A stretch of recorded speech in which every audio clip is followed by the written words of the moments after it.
wigs were one of the most important economic products by 1730. And when they go out of fashion, there are petitions made to the courts of France, Dresden, England, throughout, to enforce wig wearing, to force people to wear wigs so that that entire trading relationship can be sustained. And there are other kinds of unusual fashions, such as the wearing of patches on your face, or using wire and linen to create astonishing headdresses. Things that are actually quite easy and cheap to do, but show that you know what's novel, that you know what's new, that put you into the in crowd. Now, what does this have to do with what we've been talking about over the morning, and indeed over the next 3 days? Well, what I've learned in my study of fashion, of products, of trade, of connectivity, and indeed of global products that move across the world, is how long it can take to see change happen. But when you have a network effect, where suddenly it moves from 20% of the people to 60% to 80% of the people adopting a particular habit, idea, or practice, it can shift incredibly quickly. And what can seem ridiculous, impossible, just not going to happen in my lifetime, can suddenly just take place like that. And in some ways, I would argue that the Africa Charter on Transformative Research Collaborations and the demands that we've been hearing, I certainly heard my year as Vice Chancellor of the University of Bristol, many of you will have heard for far longer, for truly equitable partnerships. The time is now, the time is here, and there is a real momentum behind it. Now, I should say that I was very fortunate to inherit this project from Professor Hugh Brady, who is now at Imperial College. And I need to pay tribute to the Paravoli Africa Research Centre at Bristol, led by Professor Isabella Abodoran, and Isabella, in conjunction with colleagues at UCT, Professor Divine Fu, and at UNISA, Professor Puleng Segala, were leading a conversation with colleagues throughout African universities on how to transform research relationships between institutions and, really importantly, funders in the global north and in the global south.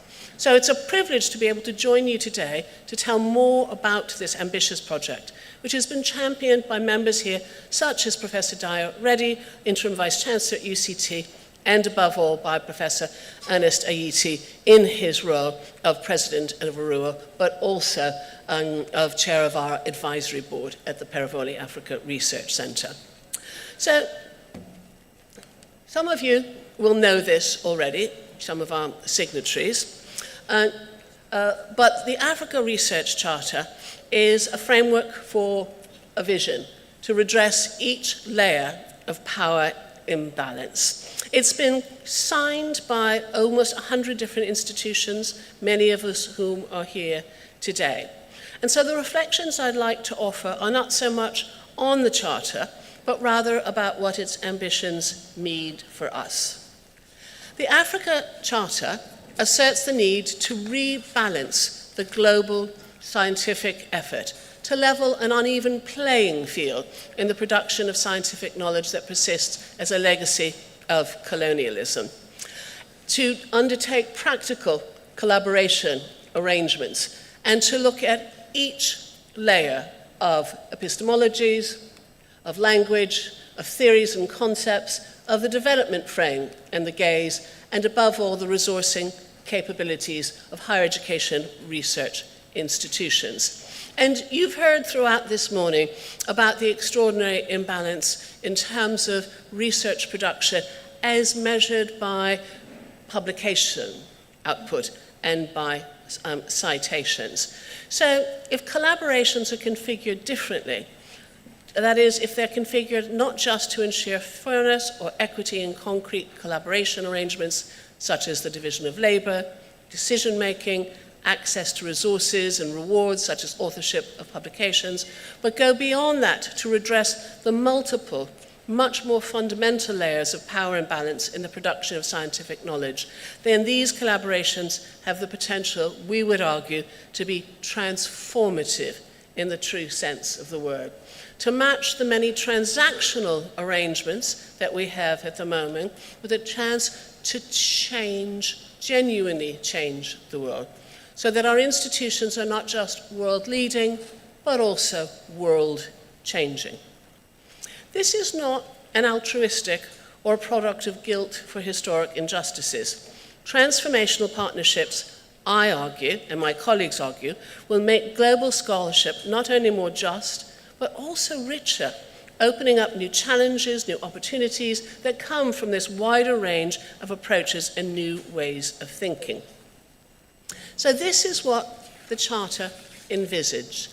It asks for purposeful change in the policy and regulatory frames of higher education institutions, funders, publishers, research assessment and science government bodies, making sure that the rules of the game are set collaboratively, not just in the global north. So, these are the kinds of transformative collaboration models that we're suggesting in the Charter as not just best, but actually standard practices. Shared norms, international and local, resource streams, who gets what.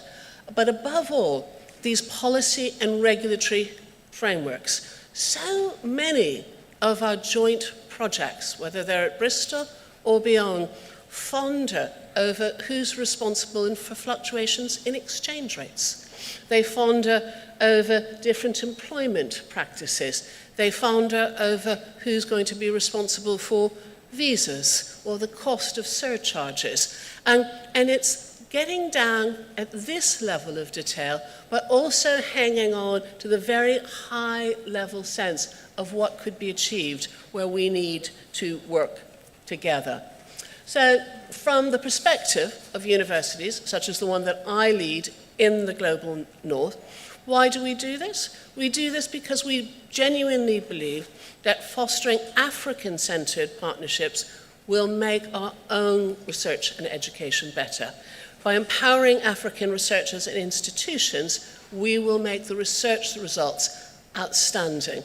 Promoting knowledge exchange, co-creation, redressing those power imbalances in decision-making, rethinking authorship practices, and promoting, above all, not short-term, project-by-project collaboration, but long-term trust, and advocating together for policy changes both at a national, local, and above all at international level. And it was extremely exciting in July, and I met many of you there, to support and partake in the launch of the Charter in Windhoek during the Biennial AAU Conference of Vice Chancellors, Rectors and Presidents of African universities, where we had almost 70 institutions, including funders, sign up. The resonance that the Charter received then and the spirit that it created were tangible, and the active endorsement it garnered in Windhoek and since then has been extraordinary, which leads me to the absolute determination to make sure that this isn't just something that people sign, but something that we live collaboratively. So now almost 100 different institutions have signed the Charter, explicitly endorsing its principles and aspirations and undertaking to support and engage in the wider initiative to realize them. Besides the African bodies who co-created the Charter, signatories include major African and global university networks, such as the Coimbra Network, the Australia-Africa University Network, and the Association of Commonwealth Universities, and the Guild. It includes academic associations and organizations, such as AISA, the ASA UK, and ARUA. Individual higher education signatories range from the foremost public and private universities within the continent to key higher education institutions from North and Latin America. In the UK, to name only a few, besides the University of Bristol, signatories include Leeds, King's College London, and the University of Exeter. So not only institutions who will benefit from this, but those who create the policy around it have also signed up. The International Science Council and the Guild, as I've said, UKRI, the British Academy, and the Wellcome Trust in the UK have signalled not just their readiness, but their keenness to engage seriously with the Charter. So, why do we do this? To be blunt, for the University of Bristol, the Charter is a very local as well as global way of working with the world. If Bristol is known for anything internationally, it is for the toppling of the statue of Edward Colston, a 17th century slave trader, although this is a 19th century statue. I don't have time to go into the history, but that's a whole other story about why we have a 19th century statue of him, which was pulled into the harbour of Bristol on the 7th of July 2020 during Black Lives Matter's protests. And it forced the city to really engage with its, to be blunt, past based on the transatlantic slave trade and some epistemic issues around racism and racist behaviour. Although the University of Bristol is founded in 1909, long after this, we have deep roots within the city which we also need to acknowledge. And we have local communities who do not believe that we are working on their behalf. So it's not just a new spirit of co-creation, collaboration, working together and redressing power imbalances that needs to be done at a global level. It also needs to be done at a local level. And actually, much of what the Charter principles have shown us are those that we are now bringing into our community relationships. And we have made many really clear commitments as we put together a program that we're calling Reparative Futures. We are committing to the causes of social justice, both local and international, to pursue restorative futures through engagement with and in the city of Bristol and revising relations with Africa. And it's no coincidence that our Pro-Vice Chancellor International, her title is actually Pro-Vice Chancellor Global Civic Engagement, seeing the local and the global as being two sides of the same coin. PARC, the Perivoli Africa Research Centre, which really kick-started the Charter, is an embracing of Pan-African ideals, goals, and identification with an intellectual diaspora.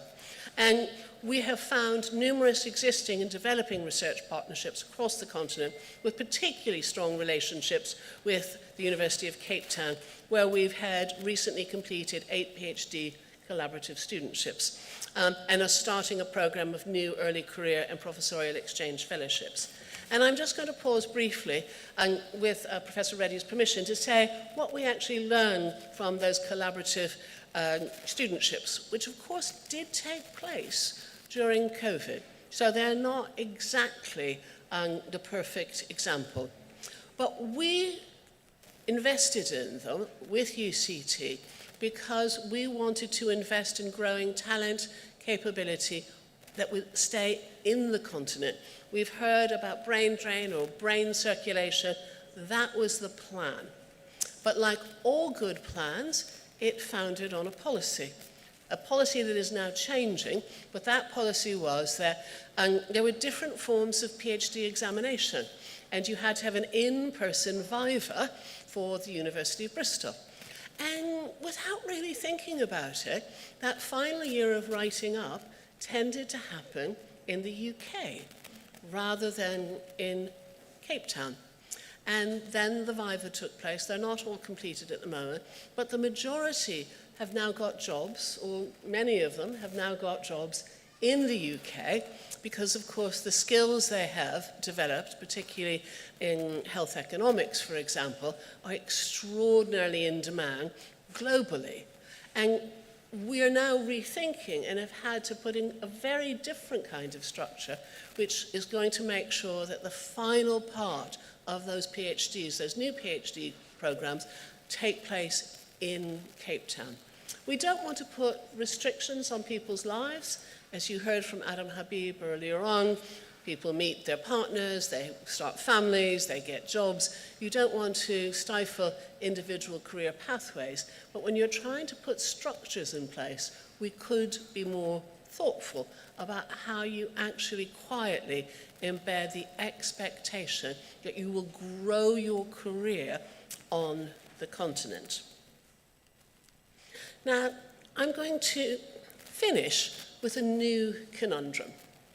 We've been talking again about artificial intelligence for most of the morning. Artificial intelligence that will transform our educational provision, artificial intelligence that will inform the ads that we get on our mobile phone, artificial intelligence that will transform how we're recognized at passport control. And the University of Bristol 3 months ago, was awarded the contract to be the host for and to own and manage the new supercomputer for artificial intelligence for the United Kingdom. I've never signed a contract as big as this. And your pen sort of, well, you don't really sign it, but it was £224 million. For something that will actually fit into a container. This is the National Composite Centre, which is already built on the outskirts of our campus. So £224 million later, and contract sign, it's due to open in July. Incredibly fast between contracting and delivery. But it had to be done by the 2nd of November, so it could be announced at Rishi Sunak's AI Summit. I'm not saying politics comes into any of this.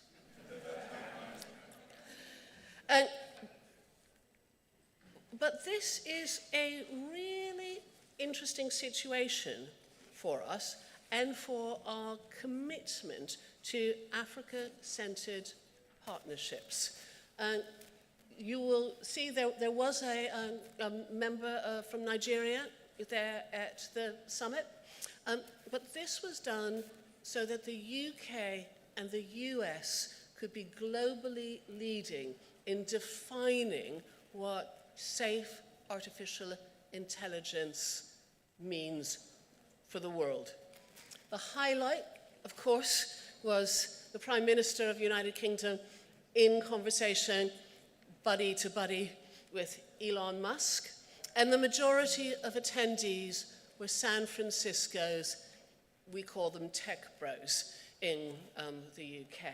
So you have, if we're not careful, a situation in which the global rules for artificial intelligence are being defined by a relatively small number of private players, primarily West Coast, US-based, some European, some UK, and that the governance of it is, the tussle at the moment is between China, the UK, the US, and the EU.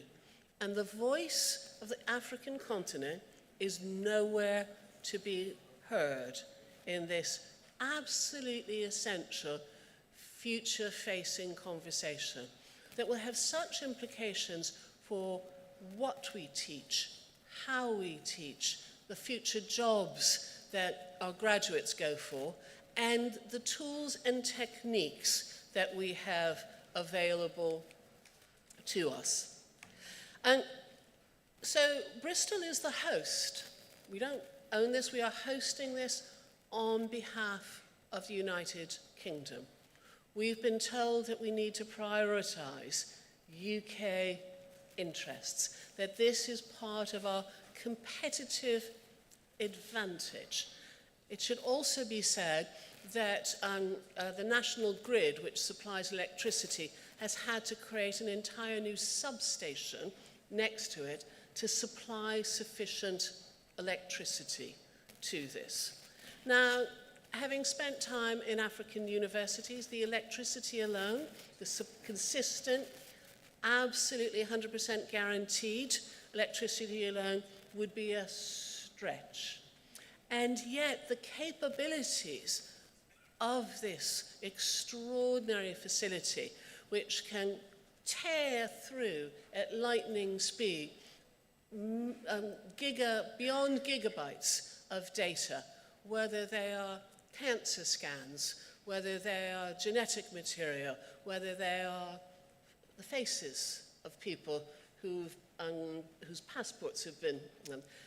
this will be transformative. We heard this morning about perhaps Africa needs to run because it can't afford just to walk. This is an absolutely classic case.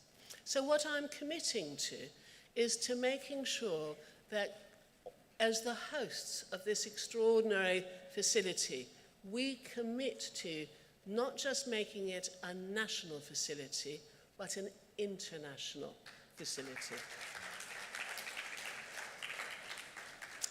That won't be straightforward with a government who is not renowned for its favouring of granting visas to people who aren't from the UK, but it absolutely has to lie at the heart of our charter on transformative research collaborations. Because if we don't do it, who will? So with that, please, to find out more about the charter, and you can sign online, please visit park.bristol.ac.uk.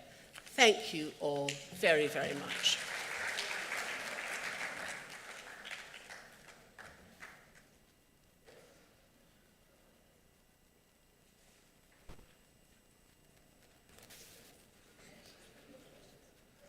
You left too quickly. Please stay with us. Yeah. Thank you so much, Professor Welch, for a very stimulating presentation. I didn't realize that you could start a talk with human hair and wigs and end up on artificial intelligence. And within that space, make the case for truly equitable partnerships. Partnerships that really address every layer of the research and training enterprise. And that's what I like about the African Charter for Transformative Research. And I think that ARUA, is already doing this when we consider what we are doing with our clusters of excellence, where we, together with the Guild, we are co-creating the research agenda. And so it's not some people somewhere defining what we should do, already preparing it, and then calling us to the table. I really will encourage every African university leader present here to go online, look for the charter, and sign up to it so that together we can work to really make this beneficial for us and have long-standing equitable partnership. It is when this happens that we can truly also influence policy and the things which really embroil us as university leaders and practitioners and researchers. Thank you very much once again. So you have, you will stay with us and then join the discussion at the end of the plenary session. So Professor Welch sets the tone for the plenary sessions, which we're going to go into right now. We have two presenters. So we will have the two presentations, and then we will open up for a discussion after that. And the plenary sessions this afternoon is focusing on governments at the universities of the future. And so for a moment, we're going to project into the future. Of course, we will look at what is pertaining at the moment as far as governance of universities are concerned, and then we will project into the future and see what happens. So we have two presenters. I'd like to invite them to join us upstage. Professor Liz Lange, please join us, and then Professor Lanre Fagbohun. Yes.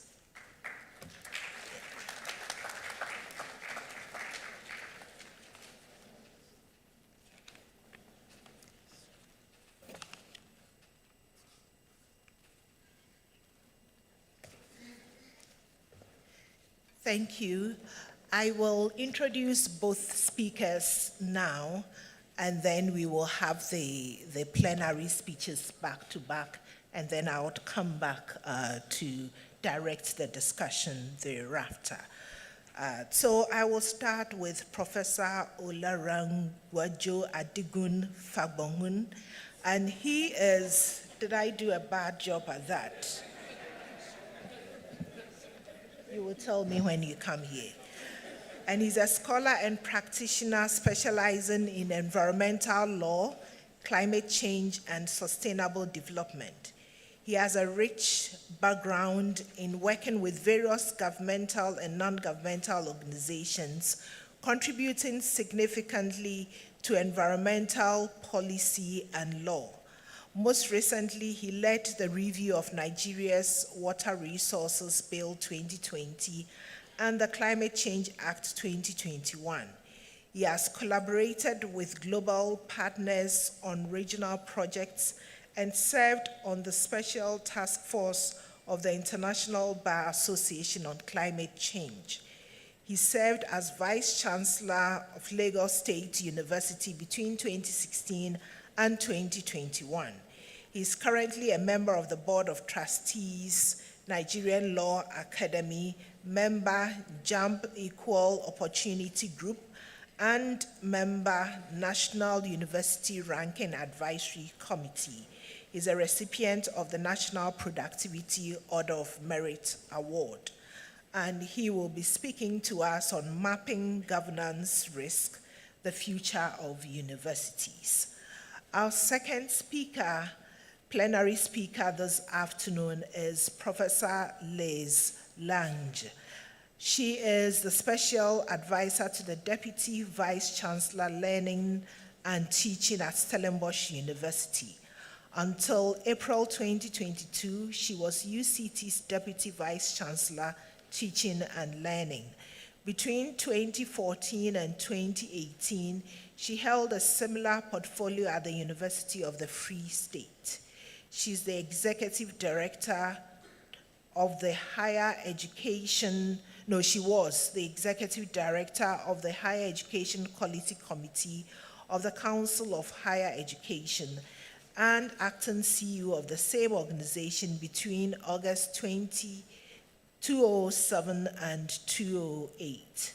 She has been involved in the development and implementation of science and technology and higher education policy in South Africa for a decade and a half. And she will speak to us on re-engaging governance praxis at African universities, a reflection from the trenches. I don't know which trenches those are. And so it is now my pleasure to invite Professor Fagbohun to speak to us. Thank you very much.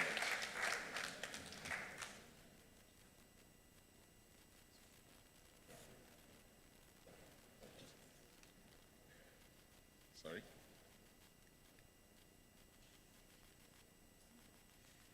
The chair of session, thank you very much. And let me support you against the audience that you actually got it right when you said Professor Fagbohun. You're actually on the right path. Yes. It's the first one you did not get, but that is permissible, Lanre Fagbohun. The speakers and other participants, good afternoon.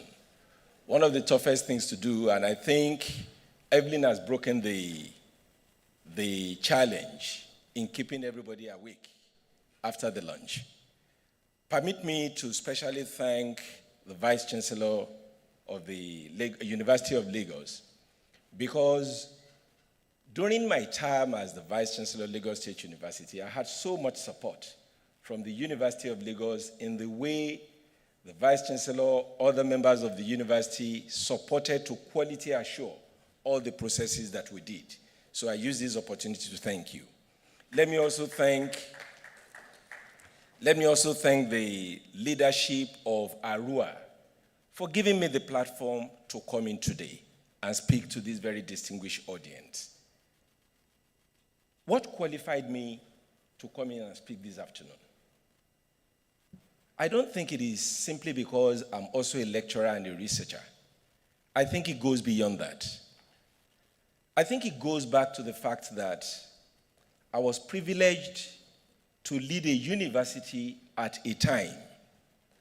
That university that I led, a public university with some close to 30,000 students, 3,000 workforce.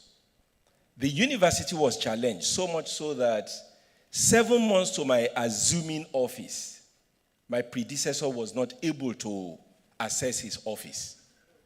And there was so much of crisis.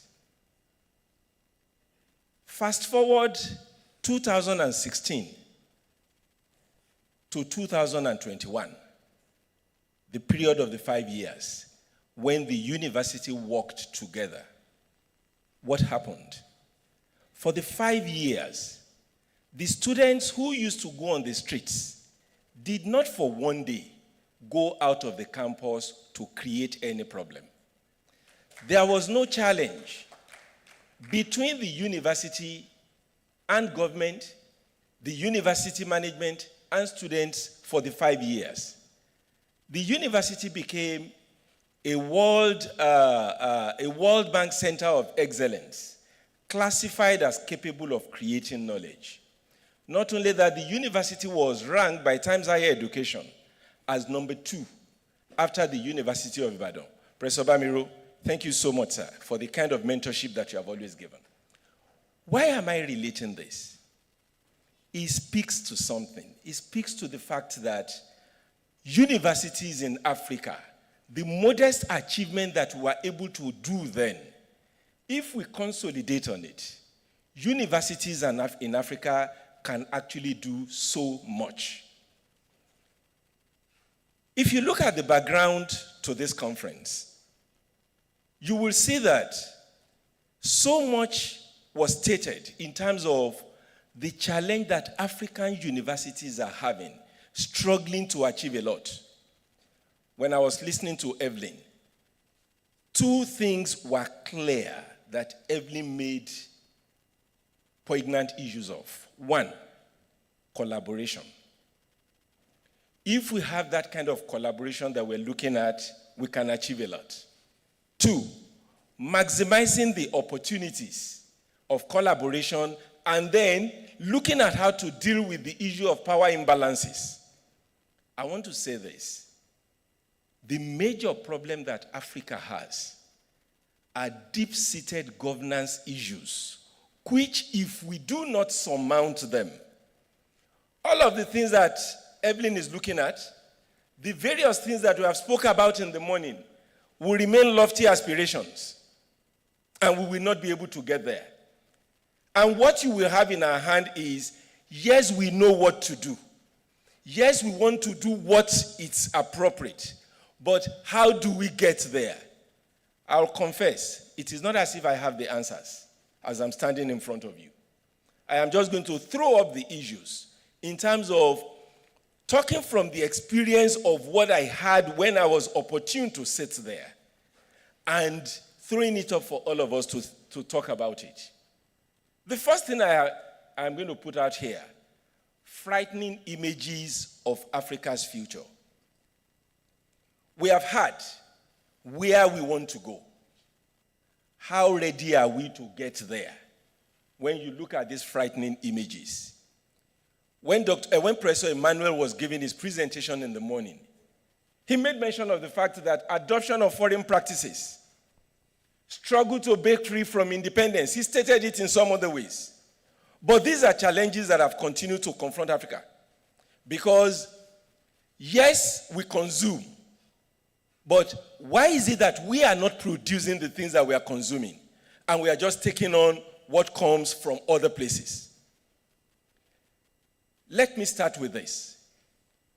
The governance rules, as you will see me talk about it in the next couple of minutes, the governance rules that is applicable to universities in Europe, universities in other continents, is the same governance rules that are applicable to us.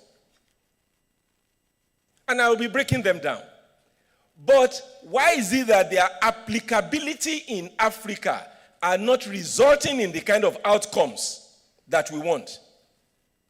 Why is it that when they apply these same rules in the US, and when they apply these same rules in Europe, they achieve desired outcomes? Why is it that when we apply them here, we don't achieve them? When one of the speakers were talking earlier, they made mention of the fact that we need to move aggressively. You can only move aggressively if your foundation is sufficiently strong for you to ride. Otherwise, what you see us achieving, and all of us can attest to it, there is nothing sinister in accepting the fact of what is true. What you see us achieving from time to time, shining light in the horizon, one university will achieve one major thing here. Another will achieve another there. How consistent are the achievements? How do we build on what we have achieved? Those are the issues that continues to bother me. And those are the issues that I want to deal with in the presentation that I'm making. Concept of universities. When we talk about the concept of universities of the future, for me, universities of the future are already here with us.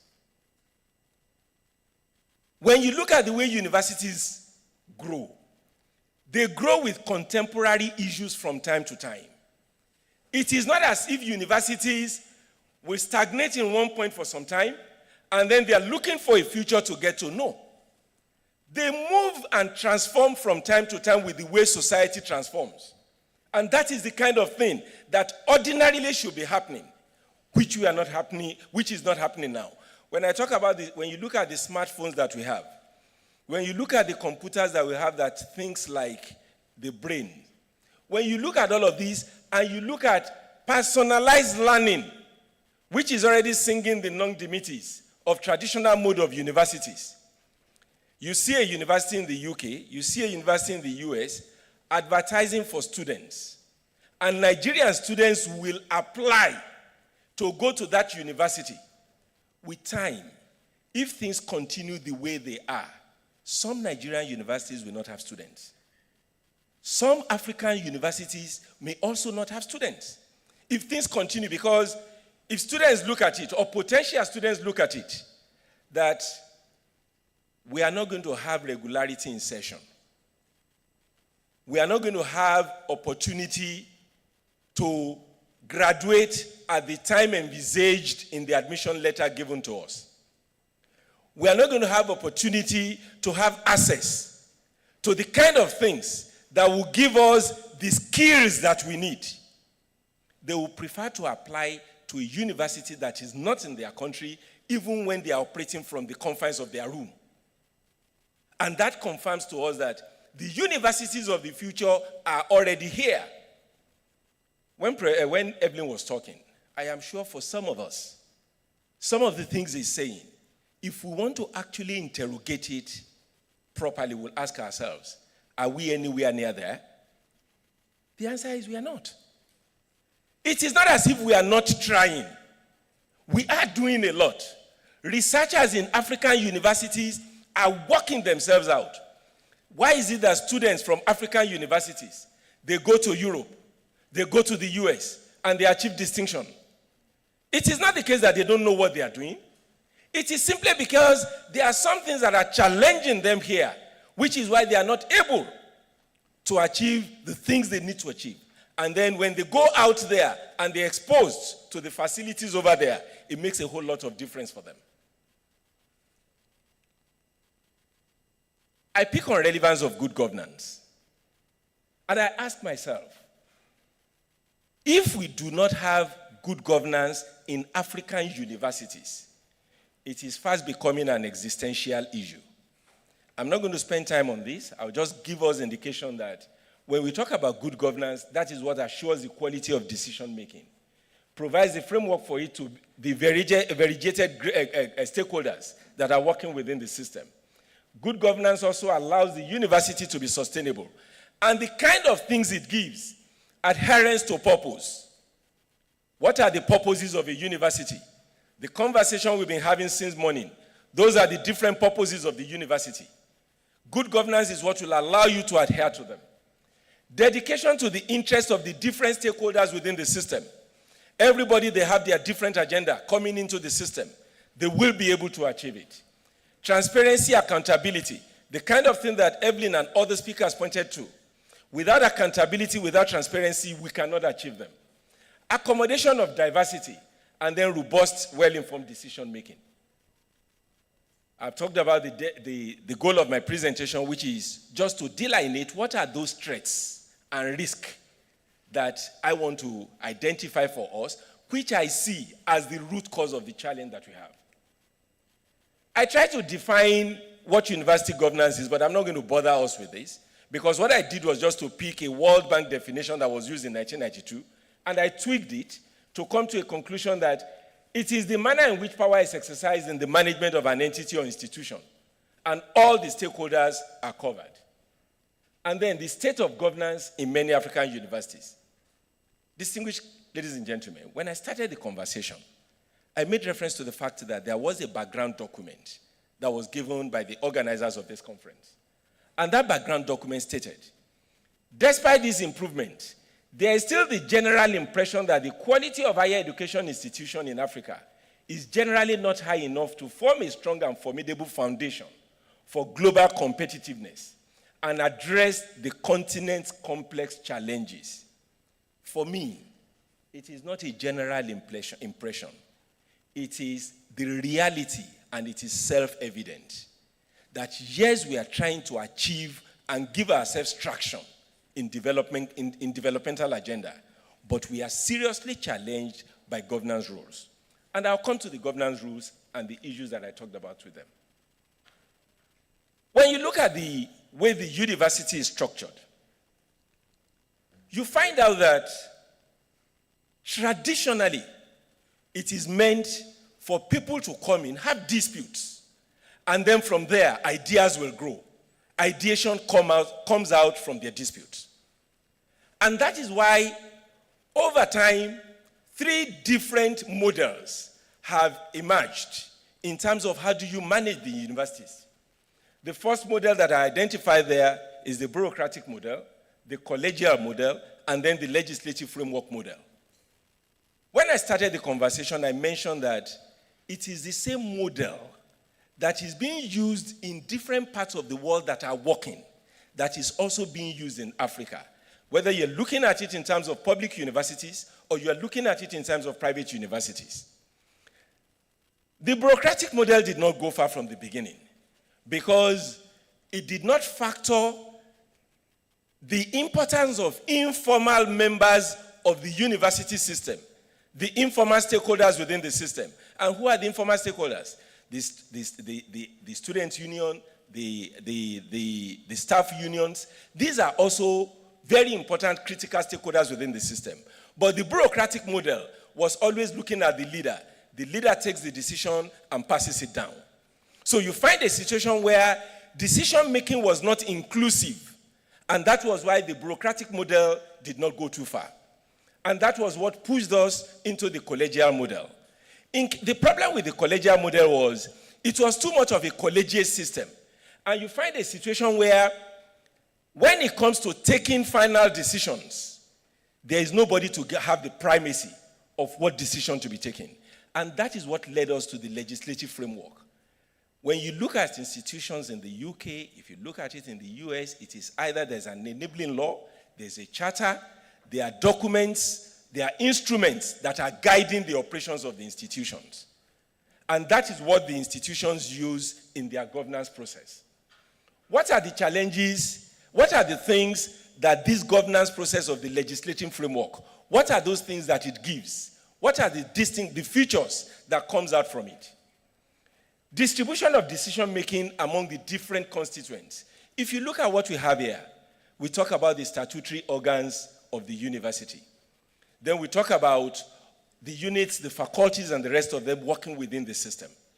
All of them, the legislative framework allows them to be inclusive and give their own input in the decision-making.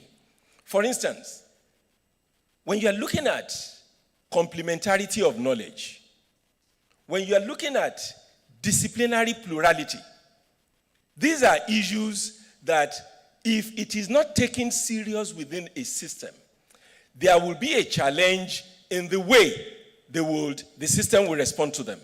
And I will make that clear in a moment. Governance procedures to remedy complaints. When you look at the governance process that we have, it allows you where you have complaints.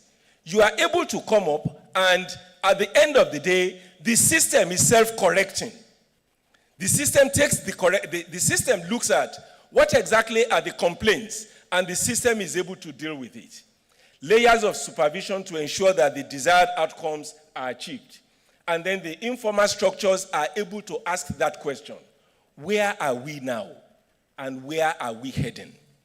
Where we are heading is what we have heard from earlier speakers in different ways. So the question is this: what are those fundamental things that are creating a problem for the governance process in a number of African universities? And I will say this: it is not as if all African universities are afflicted.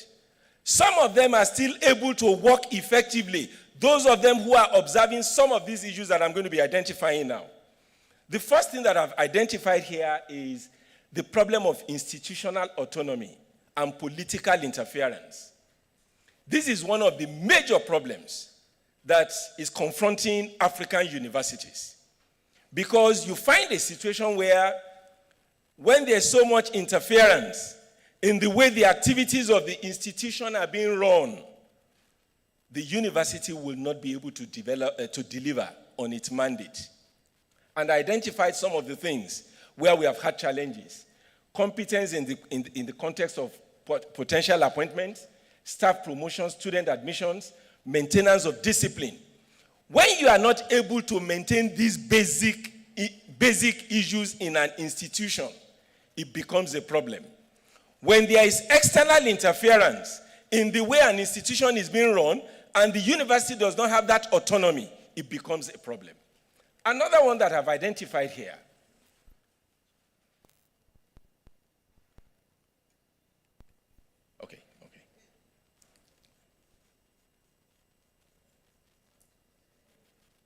Is it a problem from my end or from? Okay. Another one that I've identified here is leadership. Institutional autonomy in the context of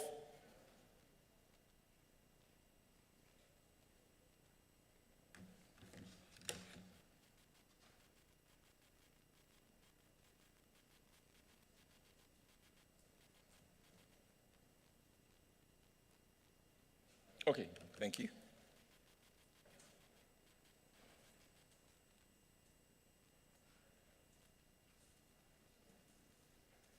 Yes. No, that's the slide before that. Okay. Yes. Institutional autonomy and what I call the unbridled chief executive internal interference. And here, if you look at what Stanley Ikemberry stated sometime in 2022 in the foreword to a particular book, there is a different thing when you occupy the position of leadership. And there's a different thing when you exercise the powers of a leader. When you exercise the various things that I've indicated there, it's a challenge. Arrogance of power, failure to use the feedback system of staff and students, preference for self-sponsored awards, politicization of the institution. These are issues that create problems for governance. And then, if you look at the third one that I've mentioned here, respect for rule of law, and due process. A major problem with a number of our institutions are when we don't respect the laws that we have on ground. Even if you change the model of the law at any time, it will still not achieve the purpose. So, I've indicated here, the University Governing Council, as a matter of fact, is critical when it comes to rules and when it comes to ensuring that appropriate policies are put in place. I've also made reference there to sufficient funding, which is imperative. And I've talked about the role of proprietors. When it comes to funding,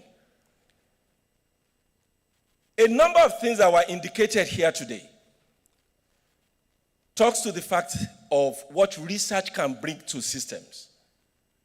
But the question is this: if a university management is not focused on what kind of priorities it should push, then it becomes a challenge for the system.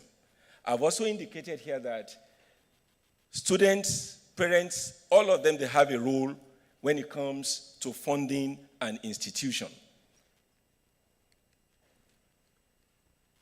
My final slide here is this. If we are looking at ushering an authentic African presence into higher education, we must recognize the fact that there are basic issues of governance that are challenging our institutions.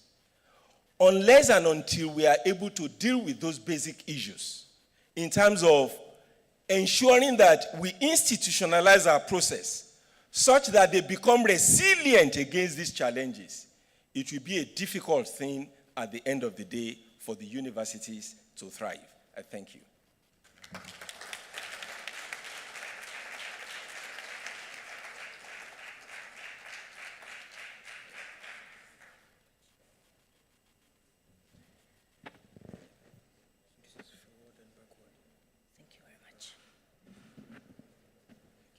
Another short female presenter. Good afternoon.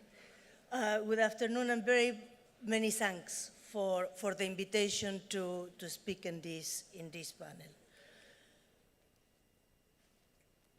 Okay, at some point.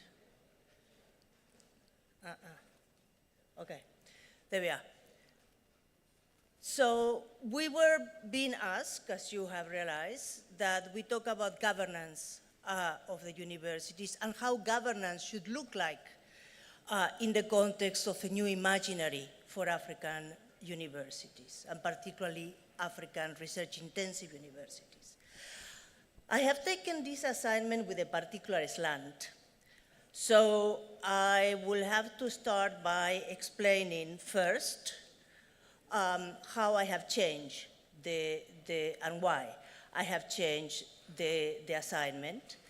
And then I'm going to make some reflections about the origin and the trajectory of the university in Africa, its role and its definition. And finally, I promise, I will tackle the question of governance in the reimagined African university, and by then you will be more than ready for me to shut up. In terms of the reformulation of the question, the need for a new imaginary stems from the comparatively marginal role of the African continent in the global economy, the comparatively weak contribution of our universities to knowledge production and skills development, and despite the several times mentioned progress made recently from our poor contribution to poverty alleviation in many of its manifestations. Well, it is true that both our institutions and our governments could and should do better in all areas mentioned. The problem remains that the social system within which all universities operate is itself an obstacle for the very realization of the goals that we are setting for ourselves. Africa as a continent is bearing the brunt of the development of capitalism and colonialism since the 15th century, including the current climate change crisis. Surely, what happened in relation to the COVID-19 vaccine in this continent is a good enough demonstration of how the global political economy of knowledge production works and with what consequences. I contend then that an increase in the number of African universities at the top of world rankings will not change this substantially. There is no available hard evidence for any existing education system in the world helping to do an equality or having a real impact on the decision-making about climate change, locally or globally, to mention only two matters that affect us. On the contrary, not only inequality is increasing across all regions in the world, but we have not made a dent in reducing emissions, and at the same time, many universities, I'm talking globally, are themselves contributing to inequality in terms, for example, their own conditions of employment and their lack of intellectual independence or ineffectiveness in terms of climate change policy recommendations, even if the actual focus of the research is on the side of the angels. To reimagine the university in general and the university in Africa in particular, we need to develop a critique of the global and the local social relations of power that underpin the university itself. The conference organizers are spot on in identifying the areas we need to reimagine in order to bring about a different, renewed university. I have taken the liberty to rephrase them a little and to add a few, but I mean, it's basically the same argument. We need to reinvent the regulatory sphere within which the university works globally and within which it functions internally, including the relationships between the state and the public university in particular. We need to think again what knowledge do we research and teach, how it is organized, how is it assessed, and why. We need to look again at the responsibility 21st century universities have in the formation of individual subjectivity, that is the person, when technology has potentially devastating effects on the intellectual and emotional life of the youth for which we are responsible. We need to look at the role that universities play in the development of solidarity and purpose at the social level and how they themselves are located in society. We need to look at the sustainability of the university as enterprise, including our role in the development of labor regimes that encourage values like individualism, which we said that we are opposed to. Of all of these elements, my presentation will only explore the governance one. To summarize, so far, my first proposition is that we cannot reimagine the university without reimagining our societies. This implies to develop a critique of the existing society through most of the areas that the university teaches and researches. The corollary of this proposition is a question: how this change in the quest alters the relationship of the university with the local society, the political authority, and the global rules of behavior. And I will come back to that in a moment. So let me go now into the issue of the African university. And when I said African university, I know that I'm talking using a very bland terminology, but I mean, allow me to use it for time reasons. The university, as we all know, is a comparatively new institution in Africa. The oldest universities were established by colonial power at the beginning of the 20th century. Paul Selesa has put it very nicely, saying that the university was an alien institution, both in content and organizational form, whose role was the modeling of African societies along the European established path of development for its colonies. The creation of universities by new independent governments in African countries was in very particular ways an act of hope that these institutions would not only be Africanized, but also fundamentally that they will serve social development of the communities that sustain them. Thus, the university in post-independent Africa has generally been simultaneously aligned with the social development project and with the state that funds the institution. This gave rise to two potentially contradictory trends from the point of view of my first proposition about what it takes to reimagine the university, and that have been referred by the previous speaker. On the one hand, the university steps out of itself as the ivory tower or as part of the colonial project to respond to the local needs of society. On the other hand, this very inclination is often built on a lack of political independence, on the assumption that the role of the university is to support the state project and not to critique policy decision or the implementation of policies. This university weakens from the beginning its capacity to be a critical actor in social development. In post-independent Africa, these intrinsic difficulties were potentiated by what was mentioned this morning, the defunding of the university based on the dictum of the World Bank, that Africa does not need universities but good primary education.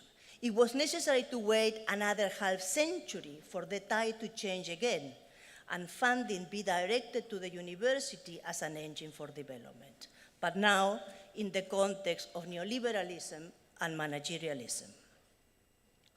From the point of view of knowledge and its governance, the modes of knowledge serving development and nation building were far from settled. This gave way to a debate about the role of the university in Africa that is as pertinent today as it was in the 1970s when it emerged. According to Mandani, the university in post-independence Africa developed along two poles of debate: the notion of a universal human experience and the local response of the nationalists to this notion. At the practical level, this debate manifested in a series of controversies about the Africanization of the university, the organization of the curriculum and departments around disciplines or around inter- and transdisciplinarity, and between the relationship, and about the relationship between the university and the society, and between the university and the state. This tension between the conception of the university as an institution responsible for the transmission and augmentation of knowledge about a universal human experience and the notion of the university as responsible for the transmission and augmentation of local knowledge with a view to problem solving was epitomized by the debate between Ali Masroui and Walter Rodney in Makerere and Dar es Salaam. And similar things happen in the context of South Africa. While white universities were established under colonialism, were imbued under the tradition of the Enlightenment, the black universities established under apartheid served for the capacitation of the homelands. Mandani makes very clear that neither Makerere nor Dar es Salaam were oriented towards or grounded on the needs and expectations of the surrounding communities from which the academics and the students came to the university. In this case, he also presents some rather negative perspectives of the communities about the university. So this debate about the relationship between the universities and the communities was also present in South African universities. The tension between the white university on the hill and the misery of the black township is one of the tropos of the mass fall movement that shaped South African universities in 2015. And here we are today, experimenting different degrees of state defunding of higher education, with insufficient impact of our research on the lives of the people and in the transformation of society, but also with a set of aspirations about the role and measurement of university performance that are being once again dictated to us. We are setting for ourselves parameters of institutional development that are derivative and that do not take into account some of our historical best intentions. Surely by now, we have learned that, paraphrasing Dr. King, the arc of capitalism development does not tend to justice. Dealing with war, migration, hunger, disease, gender-based violence, lack of housing, isolation, unemployment, poor primary education are our responsibility from the point of view of the development of powerful theory and research application, and from the point of view of the education of professionals and citizens capable of dealing with this within a social orientation.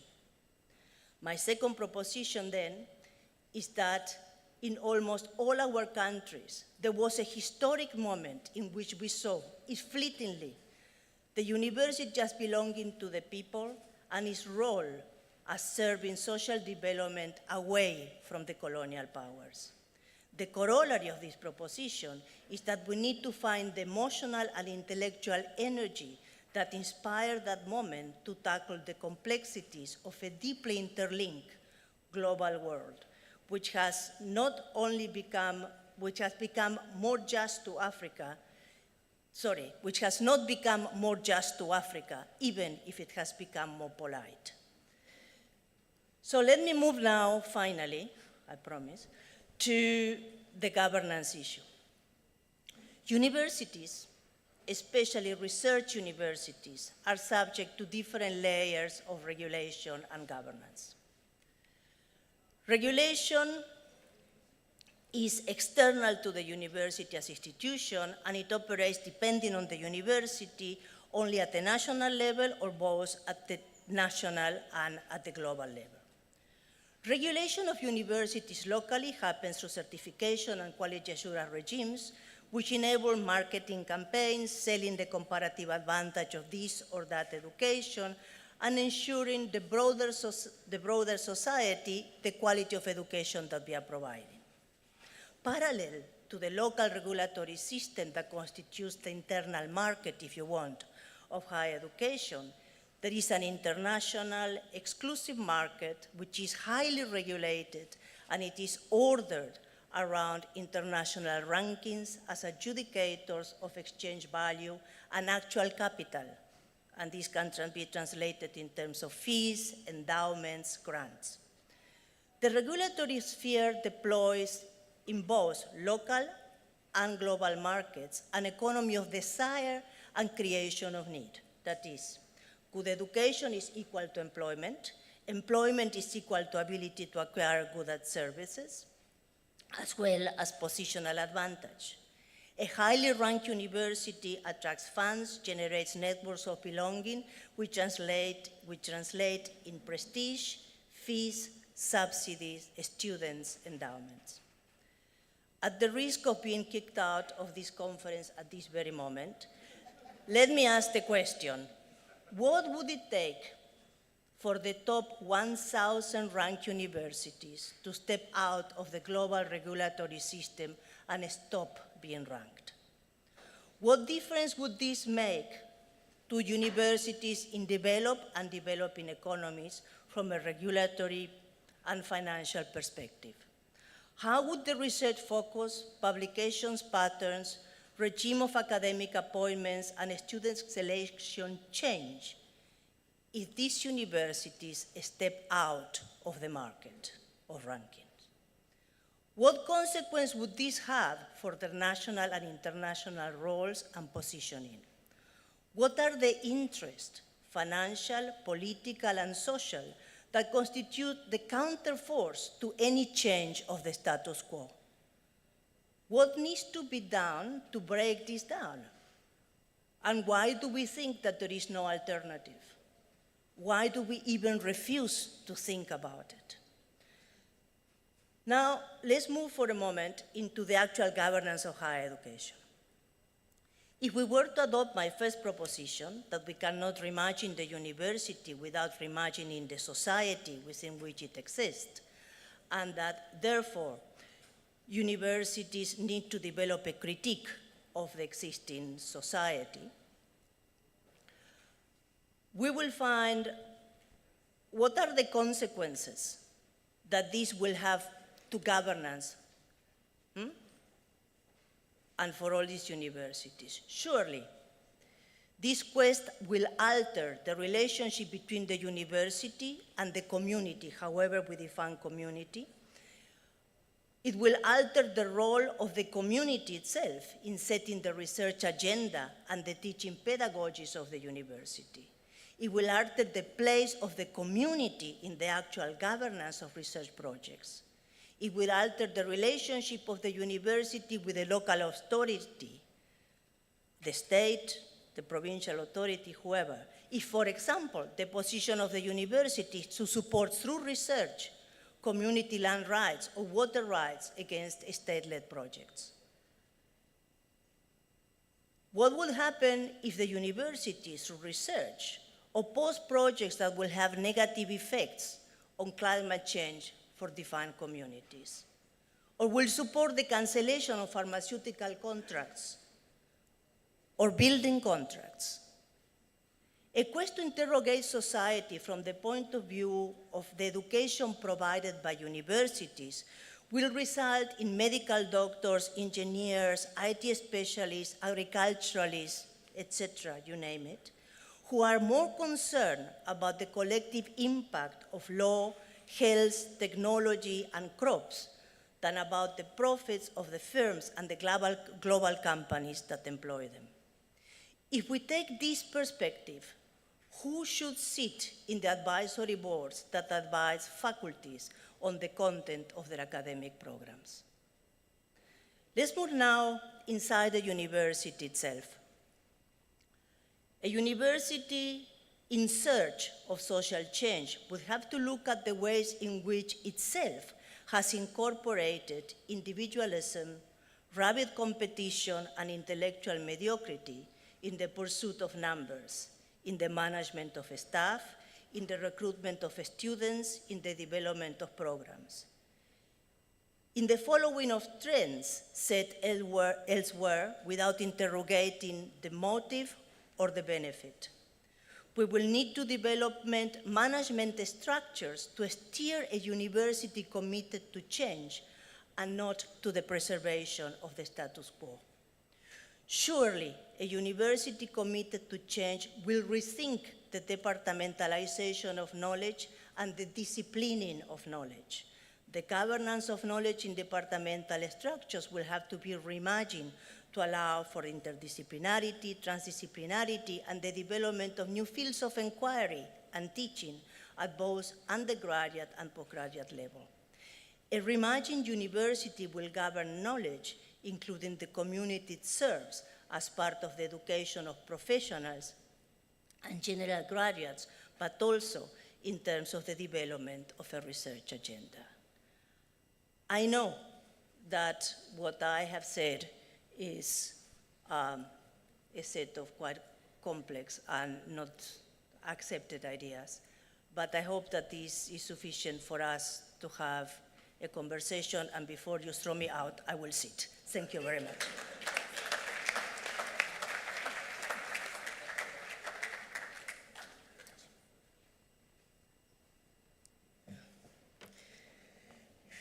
Thank you to both our plenary speakers for being both provocative and passionate about the issues that they put out there with regard to university governance.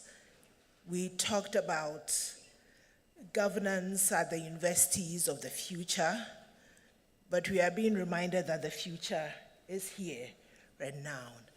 And so now I would open up for discussions. We need to wrap this up within the next 20 or so minutes. And so I'd like to take comments, questions.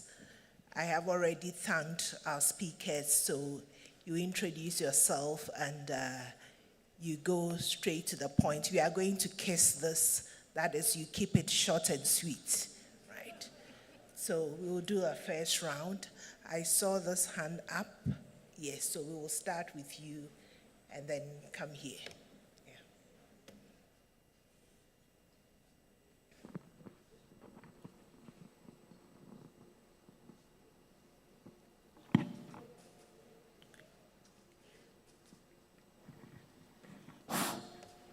Thank you very much. I must thank the presenters. My name is Victor Kore from Obafemi Awolowo University. One thing run across the presentations, and I'm really quite impressed. But here is the danger that I see. We seem to be running away from market, and at the same time we are running away from government hijack. My question here lies on the issues of autonomy. We know that he who pays the piper calls the tune. And to what extent can government interfere? What is the limits of autonomy? Now, even in Bristol, the AI center that have just been inaugurated, we hear the UK first. That is the hand of the market, the hand of the government. If we say that students should pay, then we face the problem of going into private good. And we started in the morning, the SG started with lamentation that we have allowed public good to disappear. Now, higher education has become a private good. That calls for people to pay. So how do we balance these contending issues? Who pays? Who bears the cost? Yeah, thank you very much. Now you come here. And Hello. Professor Welch is also here taking comments and questions. So Okay, thank you so much. My name is Professor Timothy Nubi, the Director of the Center for Urbanization and Habitable Cities, University of Lagos here. I've listened very carefully this morning, and I have concern because I was in Ghana 2015 when we were talking about the indigenous knowledge, and I have not seen anything the way we move it forward from there. And we were really scared in Nairobi when we were talking about the fourth industrial revolution. There are some concerns I have. The World Bank, as Professor Adams said in the morning, did they actually make a mistake? Was it a mistake? Professor Joe was talking about the indigenous the knowledge. And my concern is that it was talking about the foundation, that we really have to go back to the foundation and solve the problem of foundation. Go back to history. Is Africa really backward? African researchers really backward people? But they're not contributing anything to national development or the world global development. Who is saying the history? That the richest person in Africa used to be, in the world used to be a black person, Mansa Musa. Who is telling the coming generation that gold, as far back as 2,000 years before Socrates, gold was being mined in Africa, refined in Africa, being bought across the world? The technology of mining gold and refining it, is it not a high tech? So how do we lose this? The glass manufacturing at Ife, as far back as 7th century. Prof, I appreciate your concerns, my two questions to this session. Thank you. My two questions. How do we handle a pursuit of research that encourages present researchers to develop products when we are not given permission to manufacture? Okay. The COVID vaccine as a case study. You research, you develop products, but you need permission to manufacture. How far can we go if we don't push our research to commercialization, if we are not allowed? Now the second question is, is AI a weapon of war? Yes. To paralyze Africa or to sideline Africa? I think these are questions that we should really look into. If you want to address your questions to any, specifically any of the speakers, you can say so.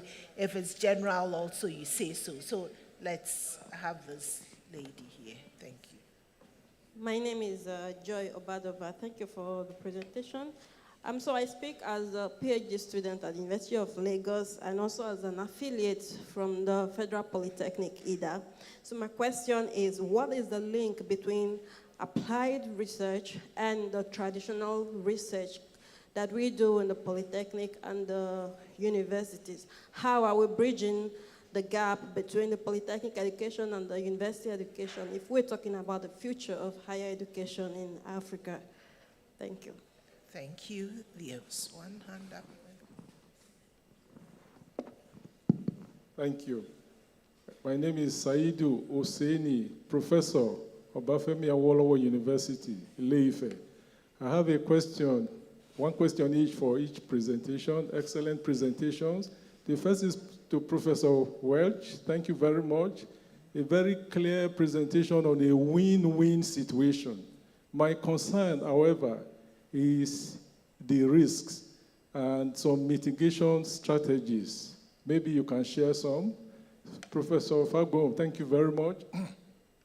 You ended your presentation with a conclusion on resilience building.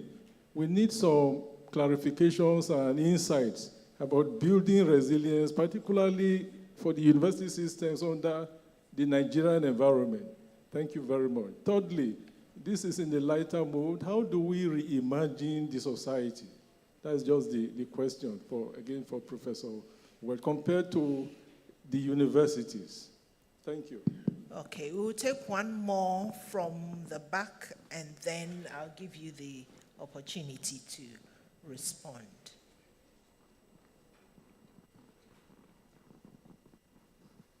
Thank you so much for giving me the opportunity. I want to appreciate the presenters. This is so fascinating and then evolving. I am Dr. Femi Balogun from, I'm a research postdoctoral fellow at the Center for Housing and Sustainable Development, University of Lagos. My question is to the second presenter.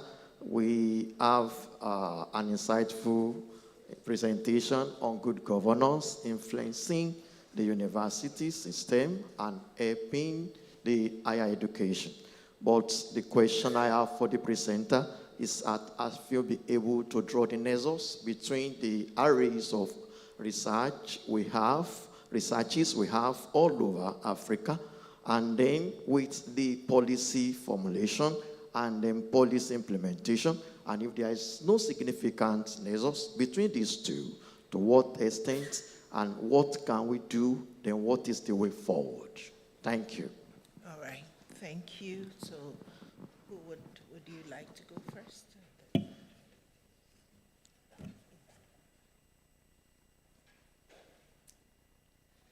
Thank you for those great questions. I'll be very brief, because really at the heart of it are two, maybe three things. The first is money, and money in markets are absolutely essential. Second is the kind of politics of regulation and who gets to decide who owns the university. And the last one about risks and mitigation strategies, which I'll take to mean for the Charter itself. But let me start with AI as a weapon of war. So anyone who's been following the Ukraine or the Middle Eastern wars now will have seen that artificial intelligence, machine learning, and the ability of facial recognition is absolutely at the heart of these conflicts, allied to hand-to-hand fighting of the sort that, to be frank, the Greeks and Romans would have been familiar with, or anyone in the 16th or 17th centuries would have found. So the brutality of killing people, allied to the efficiency of artificial intelligence, is quite terrifying. And that is why it needs to have global governance. Global governance, not necessarily led by two superpowers who might see themselves as trying to get the advantage over each other. But who pays for that? At the moment, if you look at the North American stock market, the top performing stocks by an astonishing level are NVIDIA, who do the chips for AI, Google, Alphabet, which owns Google. Absolutely extraordinary. Billionaires are becoming billionaires, and very little of this is flowing down in a way that we might regard as a social justice format. So how do you convince the release of some of that economic power into either the public purse or into some sense of philanthropy? Now, I'm American in origin, so I keep telling my staff I don't mind talking about money the way that UK people do. People in the UK, they'll ask you whether you went to Oxford or Cambridge within the first minute, but they absolutely won't talk about how you actually fund those institutions. But it's really important that we decide the limits between autonomy, which we've heard is really important, controlling your own destiny, but actually acknowledging that without the funds, and these things are incredibly expensive, without the funds and guaranteed funds, we will not be able to invest in the capital and in the equipment, much less into the people who will do them.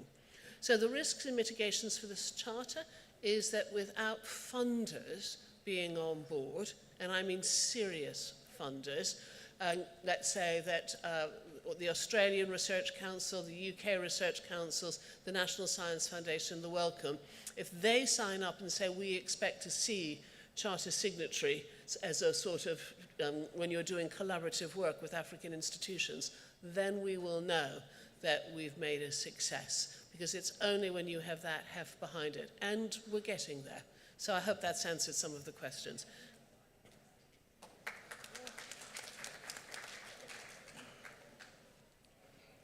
Thank you very much. I've actually grouped the questions into two. The first one is, how do you achieve a win-win with the current global arrangement?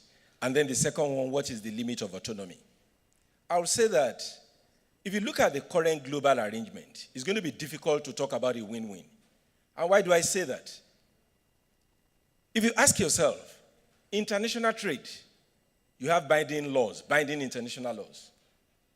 If you look at copyright laws, they are binding international laws. But if you look at climate change, where it's an issue of justice, it's persuasive laws, a persuasive international law, non-binding laws that you have there. So at the end of the day, you see that the kind of construct that is on ground at the moment does not give that win-win, which is why it is important for African continent, and this goes beyond the universities. It is important for African leaders to get their acts right and be able to say, when we go for international conversation, for instance, already the World Bank and the United Nations, they are saying now that there's a need to talk about a new global financial system, because they recognize that there are issues with the current global financial system.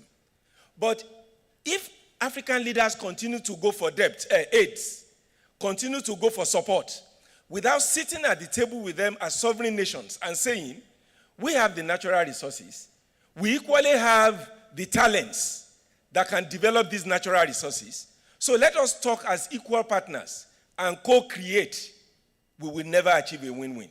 So that is the problem when you talk about a win-win.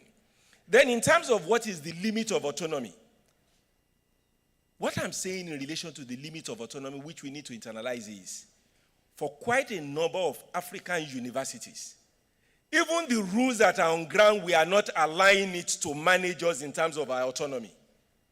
We are not managing our own affairs effectively. Why is it that the same template that is in use by other countries, they have been able to be transparent about it, to be accountable about it, and they are able to work? It is not as if politics is not there for the UK. We had a presentation by Evelyn. The government will always seek to interfere. But when you are doing the right thing yourself, within your system, you are not going to open your flanks for that external person to come in and say they want to manage your affairs. But because we are not managing our affairs effectively, that is why that external interference is coming in. Because we are also internally not showing the kind of, and that's why I said I'm not turning all universities with the same brush. Some universities are doing it well, but quite a number of universities are not doing it well. So until we get that internal autonomy and external autonomy right for African countries, it will be difficult for us to amortize the benefit of collaborations. It will be difficult for us to amortize the benefit of co-creation that is being put on the table for us. We will continue to mouth it. It becomes a slogan. But internalizing it and having the benefit of it becomes a challenge for us. Thank you.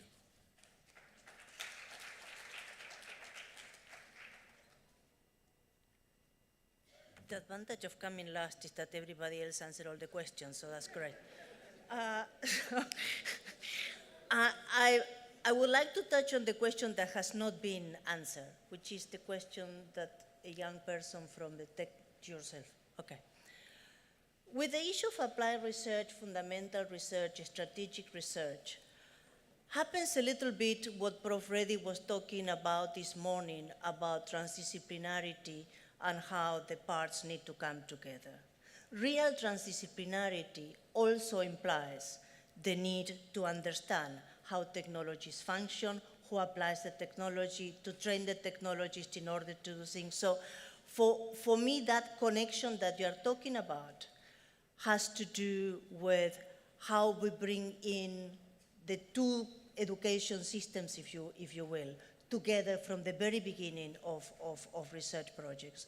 And I wish all of our countries were capable of doing that, because actually we are, through this connection, we are wasting energies that could be applied to actual real solutions. Your problem about the limits of autonomy. I think that the limits of autonomy are a permanent negotiation because we do need the money. But around the notion of autonomy, I would ask permanently the ethical question. Who am I doing this for? Who am I benefiting with this? And how far this thing allows me to go forward in terms of the sort of hefty ideals that I'm setting for myself. But it's a permanent balancing act. It's not an answer. It's not a formula, as the example of Bristol demonstrates. Thank you very much.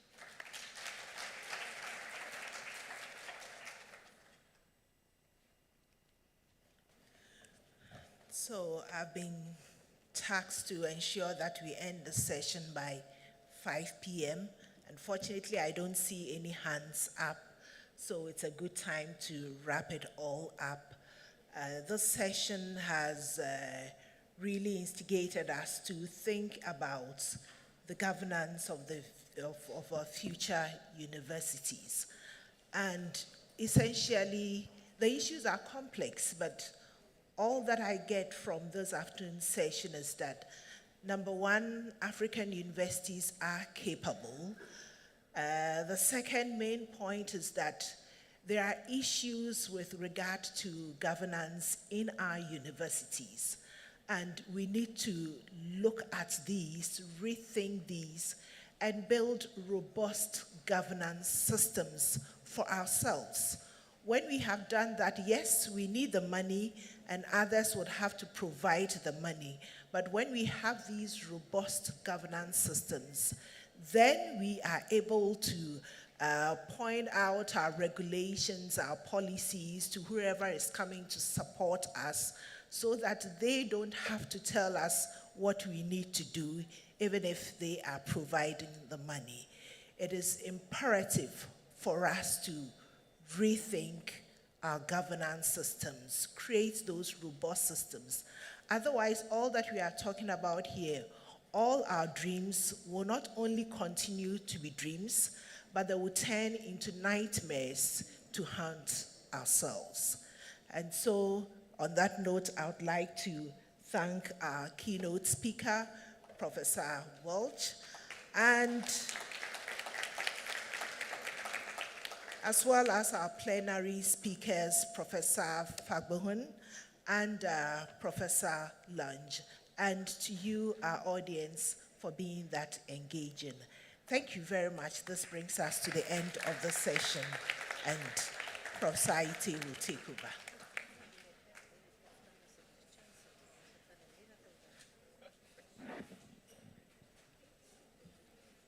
Thank you very much, Madam Chair.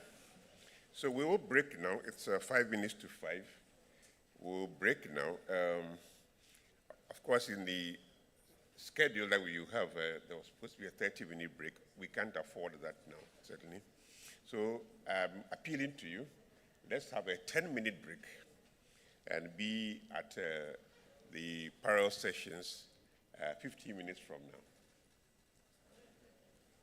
Sorry? Yeah, so the ushers will be there to guide you to the law school and so on. Yeah, thank you.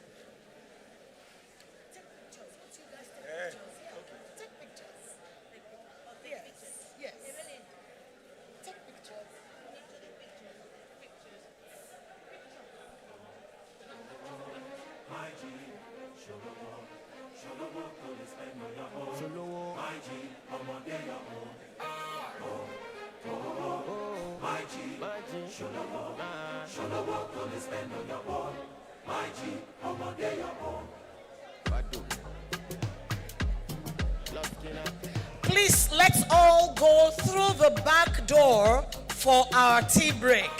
And the SG had said we will do that just for 10 minutes. 10 minutes. And thereafter, please bring it down. Please bring it down. Please bring it down. And thereafter, we'll go to the parallel sessions. Parallel session 2.1 will stay in this hall. 2.2 will go to the law boardroom. 2.3 will go to the Faculty of Law Room 1. 2.4 will go to Faculty of Law Room 2. 2.5 will go to the Faculty of Law Lecture Theatre, 2nd floor. The side events will take place at the guest house committee room. When we're done with the parallel session, we'll then go back to the guest house restaurant. And that's where we would have our light refreshments. So after the parallel sessions, please don't come back here. We go